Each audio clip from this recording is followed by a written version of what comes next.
This is kind of a specific video. Not going to work for everybody, but for people that own a Studebaker truck, circa 1948 to I think probably 58, it's the same cab style. So mine happens to be a 53. This has to do with the mirrors. Trying to get something that looks decent but still functions is the main goal. And I searched long and hard and kind of ended up deciding on the GM mirror here. It's from a 78 to 83 Monte Carlo. The main difference, if you still want to do this, is ones off a Camaro are straight, and so the mirror is going to be cockeyed. This is off a Monte Carlo, and the base is angled, plus the stock's a little taller, and so the mirror more or less stays straight, or straighter. Problem is you can't see a damn thing out of them. I originally mounted them back here because I wanted to clear the wind wing, but that was even worse. You could, yeah, not a good idea. Don't put them back there, folks. So I put them up here, and they look decent on the rig. You know, it's not a bad look, but like I said, you can't see a damn thing out of it. So what I did when I saw somebody else do a picture of it is they used the mirrors from a 2008 to 13 Dodge Challenger, and what that is this guy over here. And as you can see, it sticks out a little bit more from the cab, and still has, you know, a decent bullet looking shape, but it's a nicer mirror. You can actually see stuff out of this. Plus it's pretty cool because it has electric motors that you can adjust it. I bought them off of eBay. They were they're repros, they're not factory. Factory ones were like $100 a piece, and used, of course. And these are brand new repops.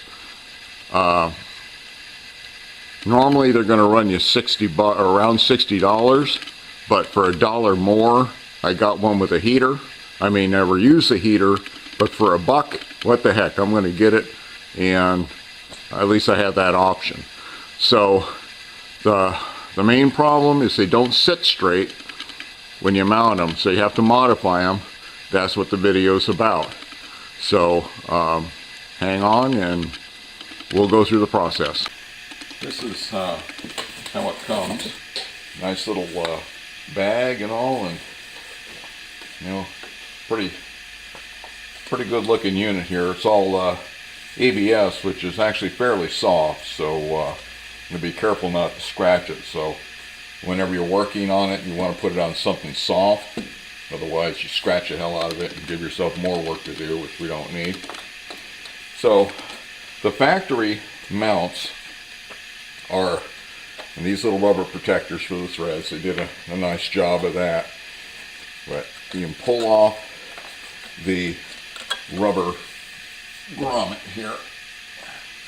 That'll comes loose and off.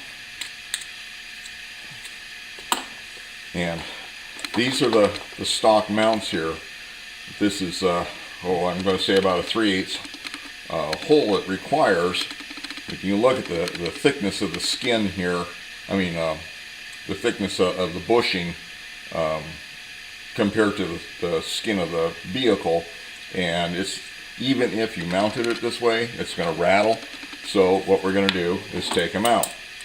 If you have a fancy 12-point socket, you can do that, but it's just as easy to run a pair of vice grips. Pull it out.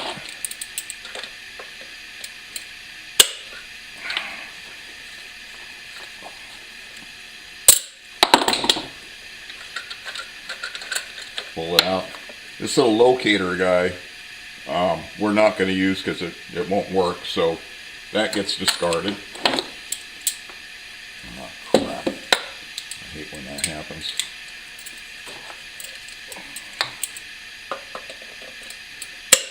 And take out the last one. The first thing we're going to do, we're going to cut the wires. So yourself maybe about an inch above. Just got them. Fortunately, they're all color coded, so you'll be able to match them right back up when it comes time to splice them again. Unless you happen to have a Dodge connector, the connector goes too. That'll come later. So what happens is that gets tucked back in there. You'll see in a minute why. And then you got these little jewels. I'm not sure exactly what they're called, but they're a woodworking item. That part screws into the wood, and then you have a regular bolt thread on it. It's a 1/4 20, by the way, and it's about an inch worth of thread. It's good to have the longer ones on it. Anyhow, those guys go in.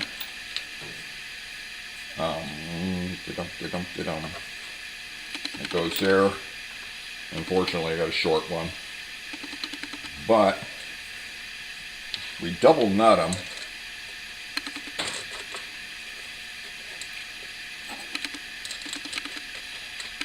Hold my wrench go. 1 minute.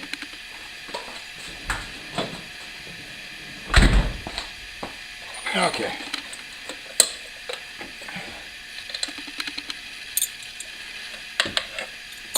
I'll be back. Okay, I needed different nuts. So, with one nut, throw the other one on, and get in there. Bind them up, and those real aggressive threads. See, that's what the factory Dodge is. So you already got a super coarse thread, and we'll just screw it right in. Actually, we don't have to do too much, but they go right in. There's plenty of meat there, and once you get them cinched down, they're going to be there forever.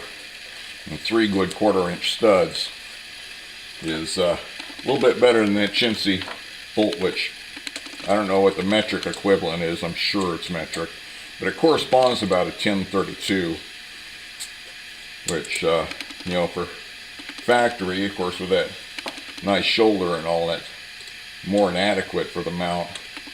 But for us, we're going to do it this way. So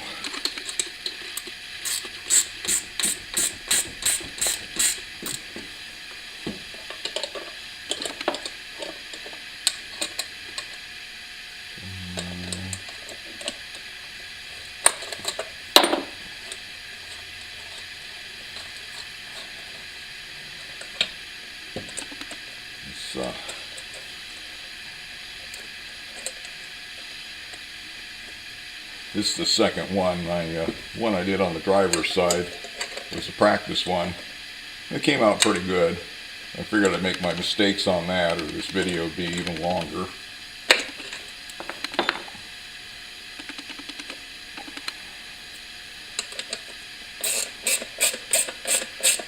Okay, so we have our 3 studs in here.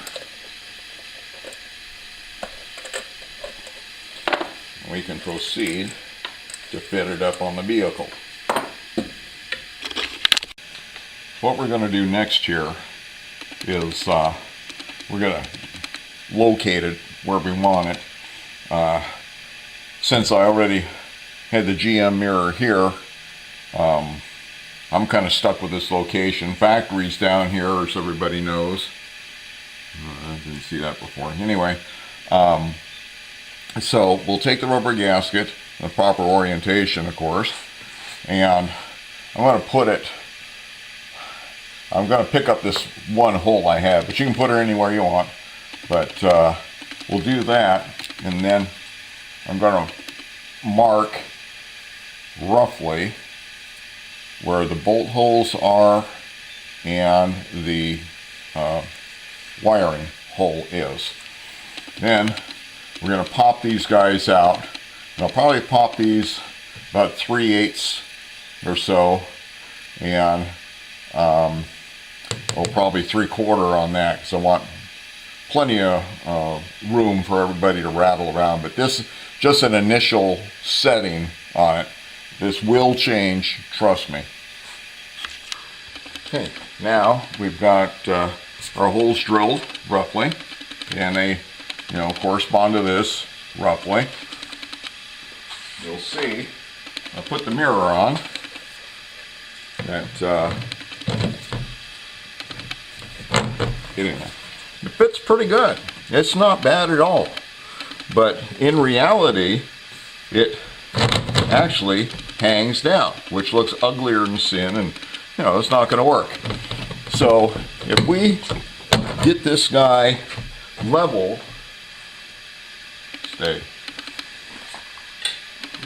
what we find is we've got a gap down here of about 3/8 of an inch. So what we have to do is carve 3/8 of an inch off here, and that way it's going to be level, instead of cutting this and whatever, or making a wedge or whatever. It's going to be a ton easier just to grind it off, because it's just dumb plastic, no big deal, and that'll level it on this plane just fine. We'll level it this way later, and that's why we're making the big holes here. Anyway, you might notice these holes. This was an earlier attempt with the GM mirrors, and that was so that they'd clear the wind wing when I opened it, which they did, and I thought that was going to be really cool and work out just fine. Can't see a thing. Can't see a thing out of them.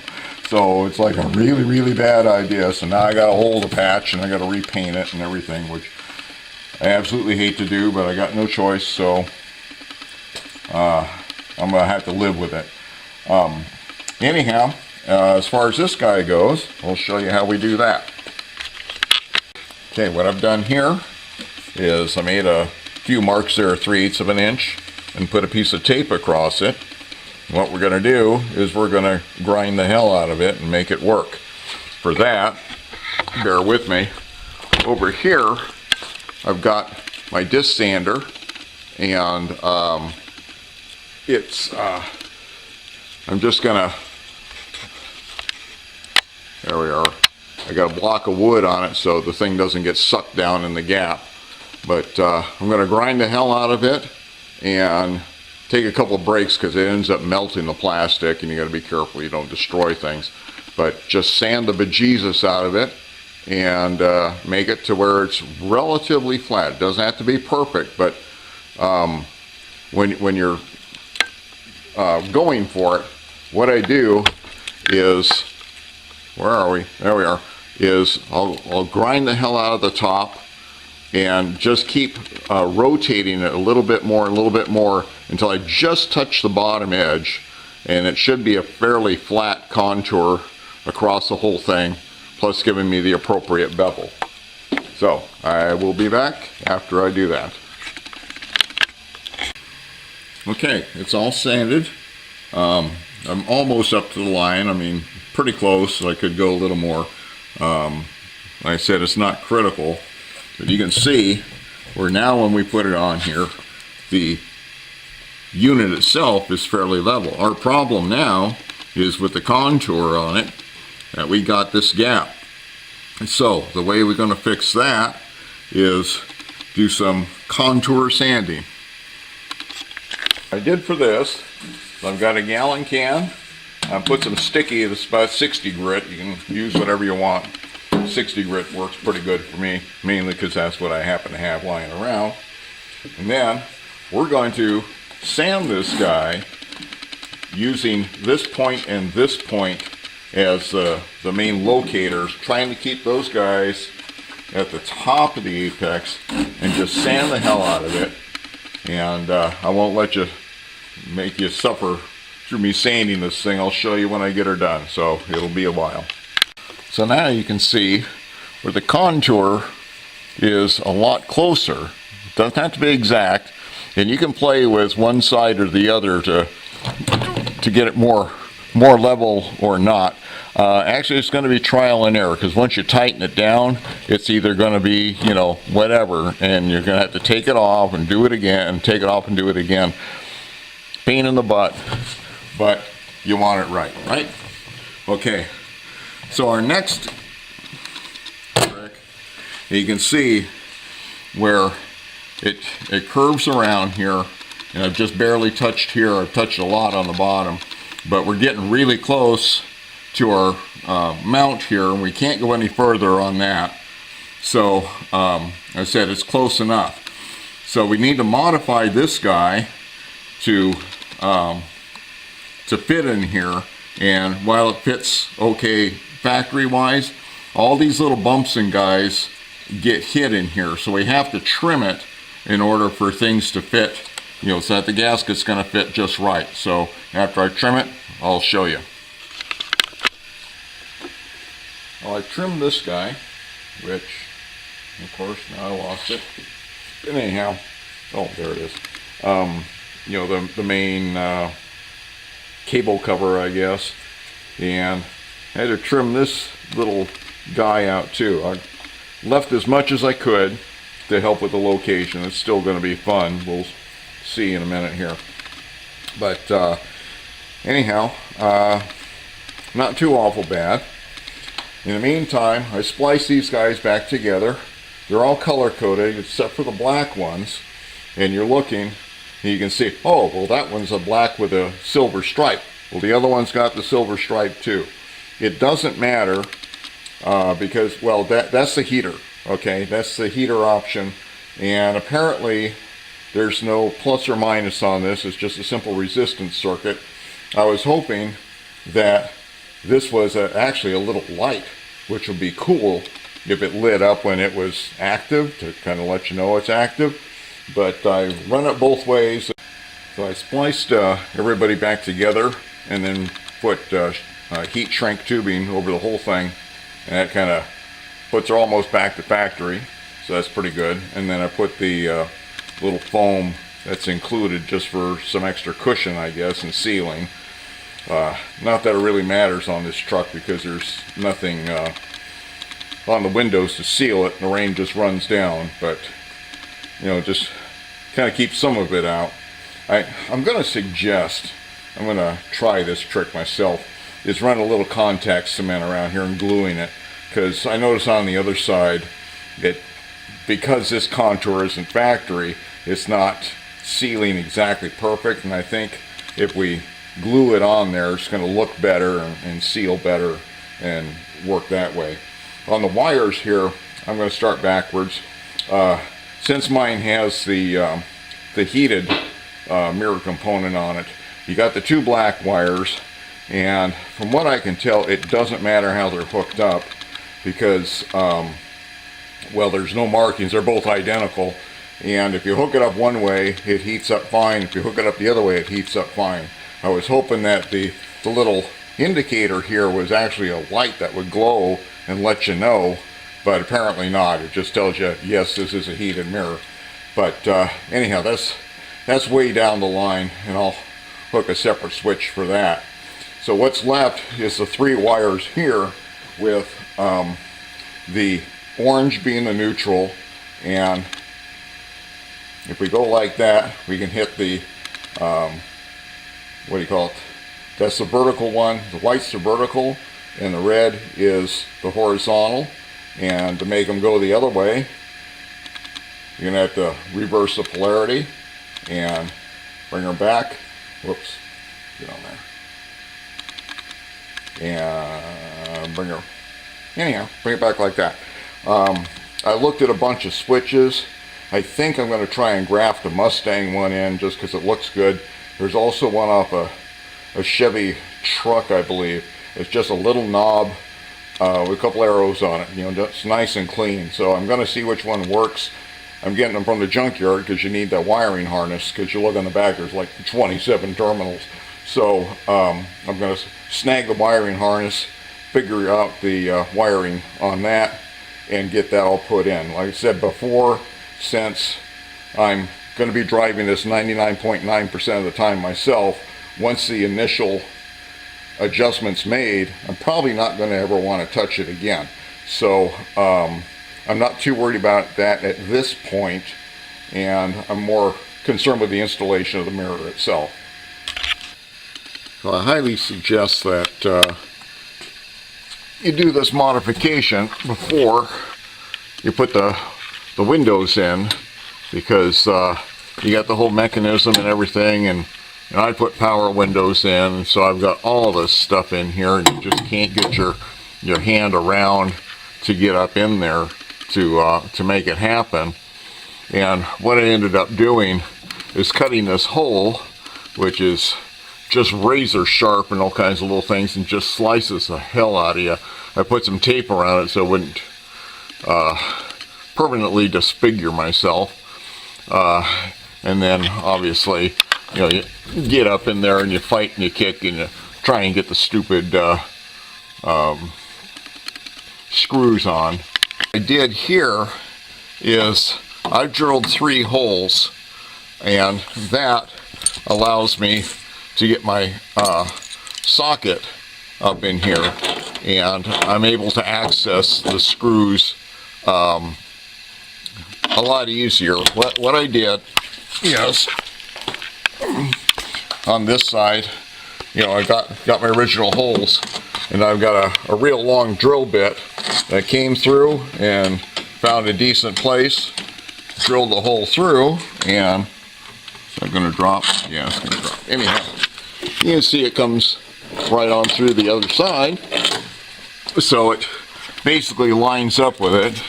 And fortunately, I didn't, you know, get down in the hinge area and stuff. There is like a double wall up in here, but it didn't really hurt anything. And it's about 3/4 of an inch, just whatever you can get your socket through.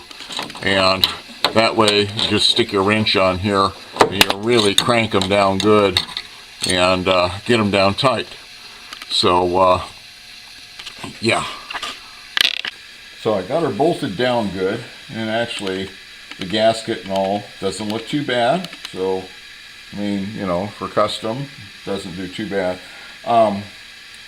What I noticed is trying to get it level. I don't know if you can see the bubble, but it's close. Okay, I'd like it just about that much, you know, about a 3/16 of an inch more of a tilt to it. I might be able to live with it, but if it needs adjustment, then I'm going to leave the front one somewhat tight and loosen up the other two, give her a pivot, and I might have to take it off and hog out the holes and then put her back together and then play around with it to get her level, which I had to do on the other side. This one's coming out pretty good, but it's, you know, kind of a trial and error thing, because unless you have this tightened down really good, you don't have an accurate dimension as far as how it goes. But overall, it came out pretty good. What I'm going to do here is I've got the, well, I used to, yeah, I've got the wires, which are going to run like so and just sneak out the hinge point for right now, and I'll just hot wire them and get it where I want it to. But eventually she's going to go up to the little toggle switch up here, and it'll work great. Everybody's happy. Got a decent set of mirrors on here that you can actually see stuff out of, and good to go. Okay.